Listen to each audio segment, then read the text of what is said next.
تسميات كتيرة في الوقت الحالي عن تقنيات اللايبوساكشن.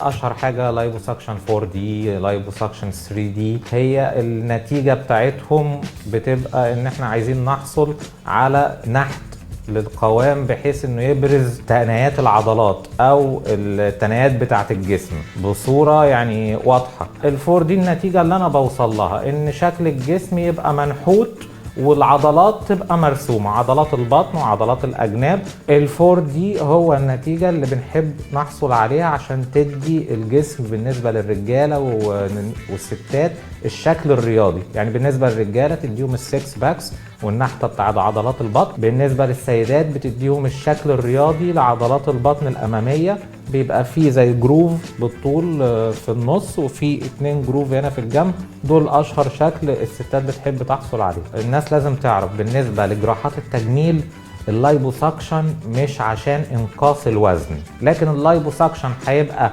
بيرفكت في أي حالات السمنة الموضعية. طيب الدهون اللي أنا خدتها دي ممكن في أجزاء في الجسم بتبقى محتاجة إن أنا أزودها دهون، فاحنا بنشفط الدهون من منطقة البطن والوسط، فالدهون اللي بحصل عليها دي بقدر استفيد منها تاني عن طريق حقنها، يا اما في منطقة الارداف او كمان ممكن احقنها في منطقة الثديين، فاحصل على الشكل الانثوي اللي الستات عايزة تحصل عليه.